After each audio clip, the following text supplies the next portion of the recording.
ce premier dimanche du mois de juillet, nous lisons la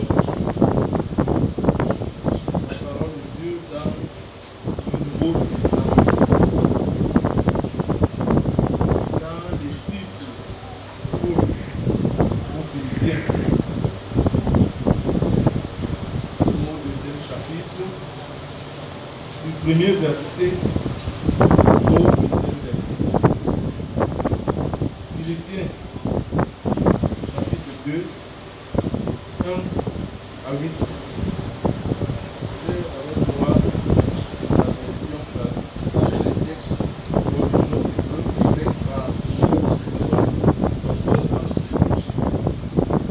Philippiens 2, 1 à 8. Il est écrit. Si donc il y a quelque consolation en Christ, s'il y a quelque soulagement dans la charité, s'il y a quelque union d'esprit, s'il y a quelque compassion et quelque miséricorde, rendez ma joie parfaite, ayant un même sentiment, un même amour, une même âme, une même pensée. Ne faites rien par esprit de parti ou par vaine gloire, mais que l'humilité vous fasse regarder les uns comme étant au-dessus de vous-même. Que chacun de vous, au lieu de considérer ses propres intérêts, considère aussi ceux des autres. Ayez en vous les sentiments qui étaient en Jésus-Christ, lequel, résistant encore de Dieu, n'a point regardé comme une proie à arracher d'être égal avec Dieu. Mais s'est dépouillé lui-même en prenant une forme de serviteur, en devenant semblable aux hommes et ayant paru comme un simple homme. Il s'est humilié lui-même, se rendant obéissant jusqu'à la mort, même jusqu'à la mort de la croix. Elle sèche la preuve en étant, et ces paroles que nous allons lire subsisteront dans le passage. Amen. Bien-aimé peuple de Dieu, une fois de plus, bonjour et bon dimanche. Nous rendons grâce à notre Dieu, à notre Seigneur. Parmi les épîtres dites de la captivité, l'épître aux Philippiens serait écrite par l'apôtre Paul alors qu'il se trouvait incarcéré à Rome pour la cause de l'Évangile. Paul écrit aux Philippiens pour les encourager et leur dire merci pour leur soutien et aussi pour leur zèle dans le service du Seigneur. Et dans la même veine, il les exhorte à rendre sa joie parfaite en faisant preuve d'amour mutuel et surtout d'humilité, en prenant l'exemple sur le Christ lui-même. En considérant tout le passage lu, j'attire votre attention sur les versets 2 et 3 qui disent, je cite, « Rendez ma joie parfaite, ayant un même sentiment, un même amour, une même âme, une même pensée. Ne faites rien par esprit de parti ou par vaine gloire, mais que l'humilité vous fasse regarder les autres comme étant au-dessus de vous-même. De ces versets, bien-aimés peuple de Dieu, nous vous proposons en ce dimanche le thème suivant, l'appel à l'unité. L'appel à l'unité. Pour mieux comprendre le sens et la signification profonde de ce passage, nous devons le situer dans son contexte. Dans notre introduction, on a dit que l'apôtre Paul était en quelque sorte le fondateur de l'église de Philippe. Du moins, bon nombre de commentateurs s'accordent à trouver l'apôtre Paul comme étant le père de l'église de Philippe. L'église de Philippe était une église forte, une église faite de vrais adorateurs, des personnes qui adoraient le Seigneur en esprit et en vérité. Une église faite de personnes qui donnaient de leur temps et de leurs moyens pour soutenir l'œuvre du Seigneur. Et dans cette même église se trouvaient deux femmes piliers, à savoir Évodie et Syntyche. C'étaient des femmes qui étaient dévouées au service du Seigneur. C'étaient des femmes qui soutenaient l'œuvre de l'Éternel dans cette communauté de Philippe. Mais comme le diable ne tarde jamais à s'introduire dans l'église du Seigneur, ou alors comme le diable ne tarde jamais à s'introduire partout où il voit que les enfants veulent adorer leur Dieu en esprit et en vérité, le diable va tout faire pour essayer pour s'aimer le trouble, pour s'aimer la discorde, pour s'aimer la division entre ces deux femmes qui soutenaient la communauté de Philippe. Alors, puisque ces femmes ont cédé, l'église de Philippe s'est vue divisée en deux tendances. Une tendance Évodie et une tendance Syntyche. Vous savez, les femmes ne blaguent pas avec la gloire. Si tu veux déjà attaquer une femme, joue avec quoi? Avec sa gloire. La communauté va donc se diviser en deux tendances. Une tendance Évodie et une tendance Syntyche. L'apôtre Paul, père de la communauté, l'apôtre Paul qui voyait le danger qui pointait à l'horizon, va donc tout faire pour essayer d'anticiper afin que le pire n'arrive. Et c'est donc pour cette raison qu'il va adresser cette correspondance aux chrétiens de l'église de Philippe. Et maintenant, en adressant la correspondance aux chrétiens de l'église de Philippe, il va d'abord reconnaître les forces de la communauté de Philippe. Si donc il y a quelque consolation en Christ, s'il y a quelque soulagement dans la charité, s'il y a quelques unions d'esprit, s'il y a quelque compassion et quelque miséricorde, rendez ma joie comment? Parfaite.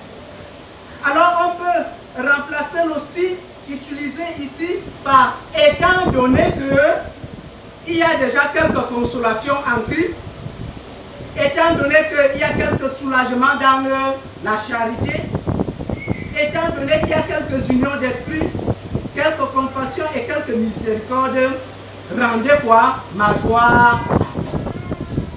L'apôtre Paul reconnaît qu'il y a déjà ces qualités, ces valeurs dans l'église de Philippe.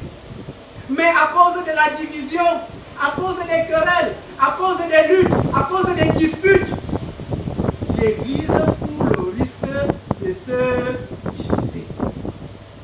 Alors en père, en maître, en guide spirituel de la communauté, l'apôtre Paul va attirer l'attention des chrétiens de Philippe. Et justement pour éviter cette situation, il va dire, rendez ma joie parfaite, ayant un même sentiment, un même amour, une même âme, une même pensée, alors ne faites rien par esprit de parti ou par vaine gloire, mais que l'unité vous fasse regarder les autres comme étant au-dessus de vous.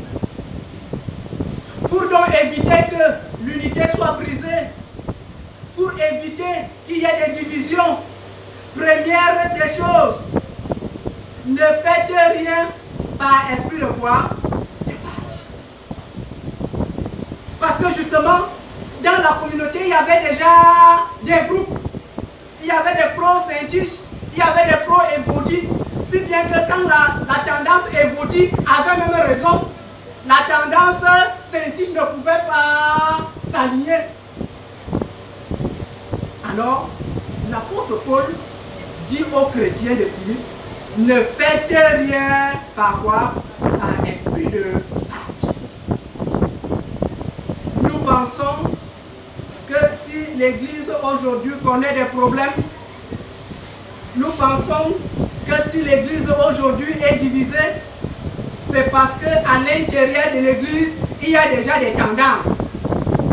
Il y a des chrétiens qui sont pour X et des chrétiens qui sont pour Y. Alors quand on est pour X, même quand Y a raison, on va faire l'effort de donner raison à X. Alors l'apôtre Paul va donc dire aux chrétiens de Philippe, ne faites rien par esprit de quoi? Nos familles sont divisées aujourd'hui. Nos familles sont déchirées aujourd'hui. On ne donne plus raison à qui de droit. On donne la raison à celui qui nous soutient. On donne raison à celui qui a un peu. On donne raison à ceux qui sont des paroquiens. Et c'est pour cette raison que l'Église, même nos familles, ont des problèmes. Alors, comme médicament à prescrire après autopsie, c'est que ne faites rien par esprit de quoi? De parti. Très important. Ne faites rien par esprit de parti.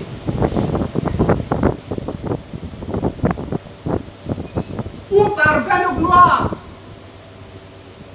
Voilà alors le terminateur. Ne faites rien par esprit de parti ou par vaine gloire. C'est ça même qui tue l'Église aujourd'hui. La gloire. La gloire ne revient plus à l'Éternel. Nous venons maintenant à l'Église pour rechercher quoi? La gloire des autres. On discute la gloire avec le Seigneur. Nous voulons qu'on nous adore. Nous voulons qu'on nous élève. Nous voulons qu'on nous exalte. Nous voulons qu'on prie en notre nom. Nous voulons être au-dessus des autres. La recherche de la gloire est l'une des causes qui tue notre Église. Nous ne sommes plus à l'Église pour le service, mais nous sommes à l'Église pour la recherche de la gloire. Quelqu'un m'avait dit, l'essentiel, tu ne sais pas. La gloire de l'Église dépasse tout ce qu'on fait là-bas au quartier.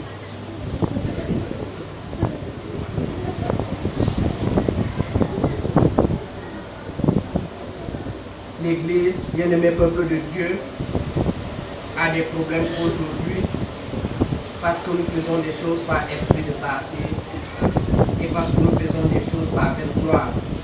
Mais que l'humilité vous fasse regarder les autres comme étant au-dessus de vous-même.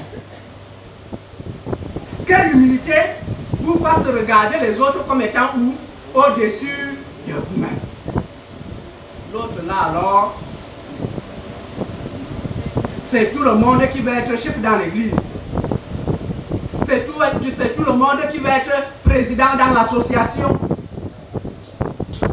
C'est tout le monde qui va s'ériger en donneur de leçons. C'est tout le monde qui va être la tête. tout le monde est donc président. Les qui seront membres. Les gens ne veulent plus faire le travail qui relève de leur ressort. Le diable veut faire le travail de l'ancien de l'église. Le fidèle veut faire le travail du diacre. Dans certaines paroisses, les anciens veulent apprendre même au travail, au pasteur, son propre travail. Mais je sais que dans la paroisse de Marie-Bouquet-la-Grâce, vous n'êtes pas encore arrivé à ce niveau. Je parle des choses d'ailleurs. Nous prions vraiment le Seigneur que cela n'arrive pas dans notre paroisse. Mais que l'humilité vous fasse regarder les autres comme étant au-dessus de vous-même. Que chacun de vous, au lieu de considérer ses propres intérêts, considère aussi ceux des autres. Tout pour nous, rien pour eux, les autres. Dans les lieux de service, les gens veulent amener l'esprit du quartier à l'église.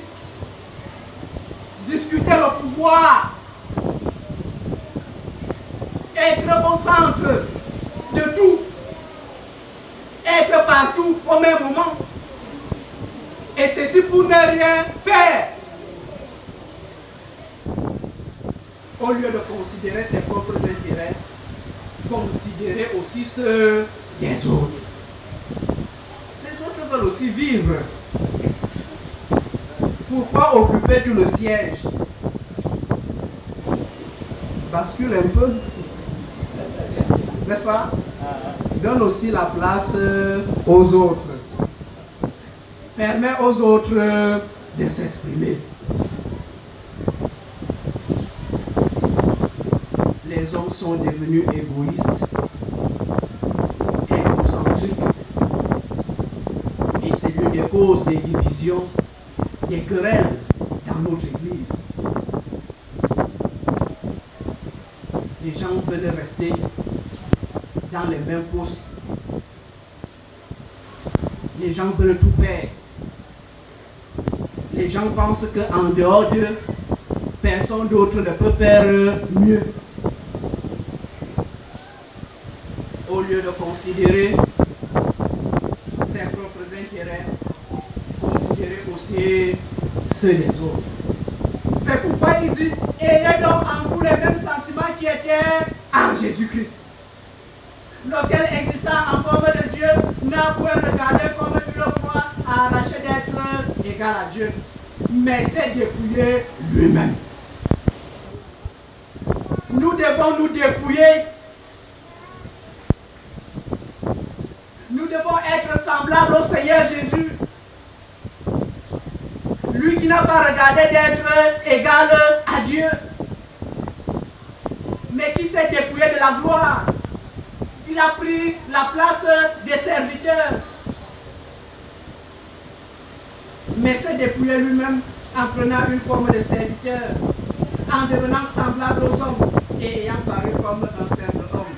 Il s'est dépouillé lui-même, se rendant obéissant jusqu'à la mort, même jusqu'à la mort de la croix. L'apôtre Paul demande aux chrétiens de Philippe, aux chrétiens de Marie-Bouquet-la-Grâce, de se dépouiller.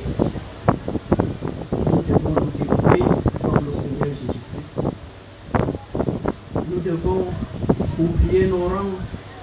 Nous devons oublier nos titres. Nous devons oublier ce que nous sommes.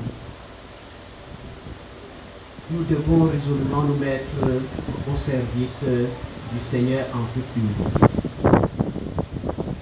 En d'autres termes, pour l'apôtre Paul, l'unité de la communauté de Philippe passe par l'humilité de ses membres. Si nous ne sommes pas humbles, il n'y aura jamais unité. C'est dans l'unité qu'on va considérer que les autres peuvent aussi faire quelque chose. C'est dans l'unité que nous allons considérer les intérêts des autres. Au demeurant, bien-aimés peuple de Dieu, le Seigneur veut nous voir unis dans nos familles, dans nos lieux de service, unis dans notre Église. Et pour y parvenir, il nous invite à nous revêtir d'humilité comme notre Seigneur Jésus-Christ, lequel s'est dépouillé de sa gloire et a pris la forme de serviteur, lequel a obéi à la volonté de son Père, lequel est allé jusqu'à subir la mort, le gibet de la croix. L'appel à l'unité. Amen.